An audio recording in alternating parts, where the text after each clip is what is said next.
Hi, Charlie. You are right. I will. One sec. Yes, ma'am. Yeah, I just have a question kind of based on affirmative action. Yeah. I'm a computer engineer here at UW-Madison. I'm about to graduate. And there's a lot that I've found through research and just general, I guess, my studies. Not only does affirmative action like help, minorities, people of color, but also women in general. And there's a lot of facets of engineering, the medical system, and other factors that, because of affirmative action, have helped. I'll just go into something. For example, let's say like in the medical field, endometriosis, something like that has not been studied in women due to so little women being in the medical field. Also, for example, like cars, the seatbelt is made especially for the male body. They're only tested with male mannequins, so a lot of women are in risk of dying in car crashes at a higher rate. There's a lot of things that benefit from a diverse group of people, both in engineering and medical fields and education and other facets of the systems. And I was just wondering, without affirmative action, how do you think we can bring these people in to bring a variety of opinions? Yeah, no, I mean, views? just have a meritocracy, right? So you have 3 white men around you. You can see 1, 2, 3. So if one supports affirmative, no, it's okay. If one supports affirmative action, Right. it would mean that you would be okay turning to those 3 men and saying, I deserve the position more than you based on something that doesn't matter more than something that does matter. I feel like that's one facet of it that we're not also paying attention to, is that people that are graduating from the same schools. They're graduating with the same degrees. With lower test scores, though. Much lower. Every study of affirmative action, for example, the Harvard case showed that it was nearly 40% lower test scores for people of color versus their white male counterparts and Asian counterparts. And so how at can some point, is that like why would that happen? Do you think why? it's yeah? Why What causes that? Do you think it's just because people of color are more stupid? No, or, of course not. Right. I mean, people of color come from lower socioeconomic backgrounds that don't prioritize education as so much. how do we but fix that's those socioeconomic statuses? Right, that's an interesting point. Not should we try to penalize white males that are competent to go run our systems and our institutions. So those are 2 different things. Right. So what we're doing is our institutions are now becoming less excellent. Our country is not working like it used to because we basically told people that are very qualified and very competent that, sorry, we're not going to put a position for you here. For example, the U.S. Secret Service. Let me just give you one example, okay?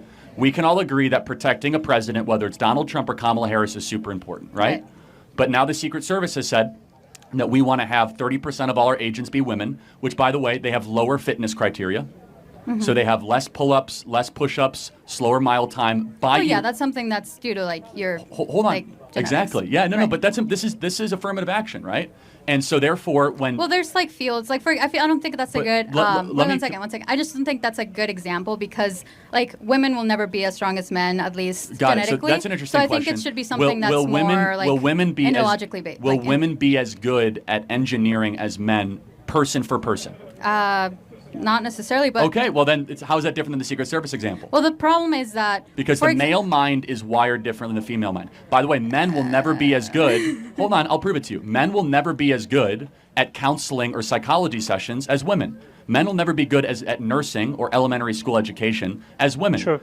We have certain giftings because our brain is wired a certain way. Women are far better gifted at micro topics, so individual connection, empathetic type conversations, healing people that past trauma and wound. Men are much better at macro topics, right? Trying to build a building, put a skyscraper up, trying to talk geopolitics. And I'll prove it to you. When you go and you see 5 women eating lunch, they're probably talking about micro topics, conversations they had, relationships, friendships. Men, they're talking about politics, sports, or the stock market. That's not necessarily true. Oh, yes. You guys all agree, right?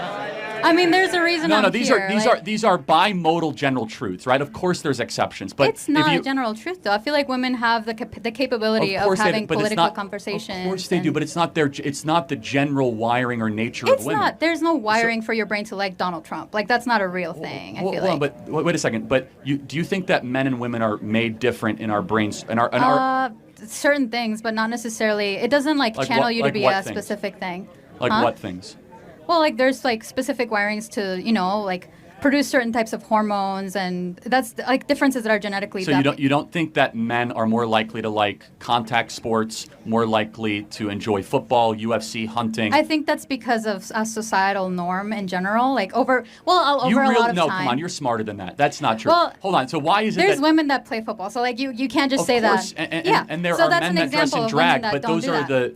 those are not the general truth of it. So let me just be clear. You think that there's nothing within the female brain in its constitution that makes young ladies more likely? I mean, being that I'm an engineer, I don't think so. No. Yeah. Really? Yeah, I don't. I mean, I feel like there's. So you think if you pick a random lady here that they'd be just as comfortable sitting and watching a 4-hour football game than they were to go get their hair done with their best girlfriend? Well, I feel like that's kind of diminishing to say, oh, because you're a woman, you will not be able to sit through a 4-hour football field. Is it diminishing to say a man wouldn't want to go get his hair done? No. No, I'm sure you get your hair done, right? Not really. It's like 10 minutes in and out, like barbershop. Okay, but you still do it. It's but the point, again, there are certain things that women will take more seriously. For example, women will take a lot longer getting ready for the day than men. Yeah. Right? Why? Because we're held to higher standards to No, look pretty. no. For example, your hair. How short is your hair? It's super short. Mine, it's gonna take longer to dry. Do you wear right? makeup? Yeah. Why? Because you want to look pretty, and it takes. Yeah, that's not important to me because I'm a man.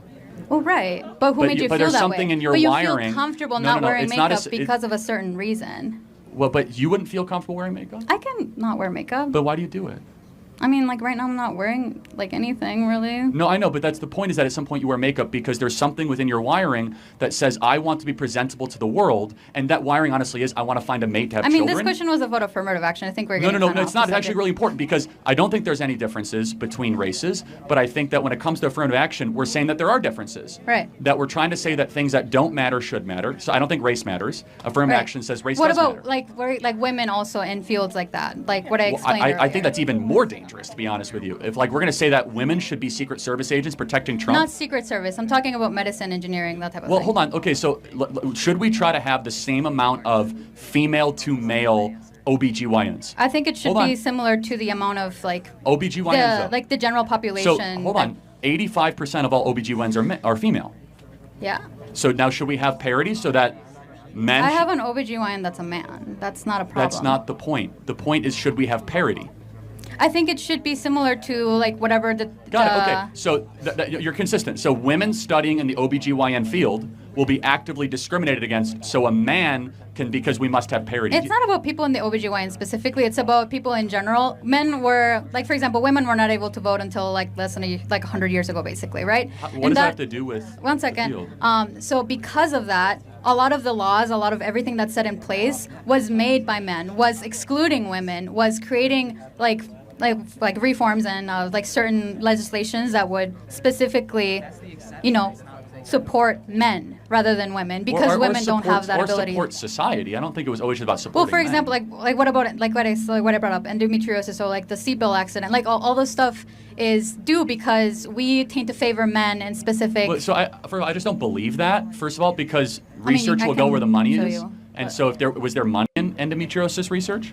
Not much because men that's don't why. care. So maybe it wasn't sexism. Maybe it was a monetary explanation. Well, who has the money in a society? Well, actually, women control more money than men in the country. But women weren't able to have bank accounts until like less than 100 years ago. So they can't really build that generational wealth. Do you think it's been a better thing with women's liberation the last 20, 30 years? Yeah, I would. Do you think that's interesting? Do you think women are happier in America today than they were 30 years ago? Yeah. Then why are they the most depressed group in the history of the species? Women are the most miserable they've ever been. Like, why is that? I don't think that's because we're allowed to have money. No, now, I'm asking but it's like more liberation, more college degrees, more birth control, less marriage. I would less argue kids. otherwise. I don't know where you got that data. No, everybody agrees that women are super miserable. As far as versus 30 years ago. Well, it could be the fact that because women weren't able to go to a psychologist or like. Or maybe it's because they're not doing the one thing they that they want to do, which is to get married and have children. Yeah, she's saying that. No, it's actually opposite. It's saying that women actually, Says women around the world report higher levels of life satisfaction than men, but at the same time report more daily stress. Yeah, so we're just held to type in women antidepressant use 2024. It is the highest it has ever been. But there's like more layers to it than that. It can't just be that. You have Is to there? look at why are women more likely to go and talk to a psychologist. There's the differences in that. So, but I'm just curious. So, do you think women are generally happier in 2024 than they were in 1964? Yes. Okay, thank you very much. But I just had the question of how would you want to fix that? Just There's no problem to fix. Pure meritocracy. No, I'm just saying like how do you bring people with diverse opinions? Oh yeah, I mean like I don't care that much about. I care about excellence. So like women, like you used to be I studying don't into care stuff about like putting women in endometriosis STEM. and I stuff care like about being that. a strong. No, I'm talking and- about like being able to like look into those type of things, like endometriosis, like all this stuff. How do we make that safer for other people without bringing people that care about it? Not that important to me. I want the country we once had, which was the greatest country ever, where we put excellence and we put superior intellect above like sensitive racial politics. Not interesting to me. Okay. Because it was a bunch of white men that were like running the country, and all of a sudden we've decided. I'm not saying that's a bad thing. I'm just no, saying good. that. Like that's fine. I mean, but when we used to have a country that was based on merit, we were more successful, and we were a better run country, and we're objectively not now. Yeah. We're a country I'm just saying that in we can't even engineering, there's protect a the lot president of- from getting shot. Yeah, there's a lot of parts in engineering that because we don't have a diverse look of opinions, then we are putting them like we're putting certain people into more danger, like women in cars. That's like one example. Okay, thank you. That's okay. All right. Thanks. You're voting for Trump? No. Yeah, I was gonna say. I can't. Yeah, well, you lied to get a hat, and that shows your I character. didn't lie. I said I would wear it. You said if you wear it. I said you only have if you it. vote, but that's fine. All right, next question.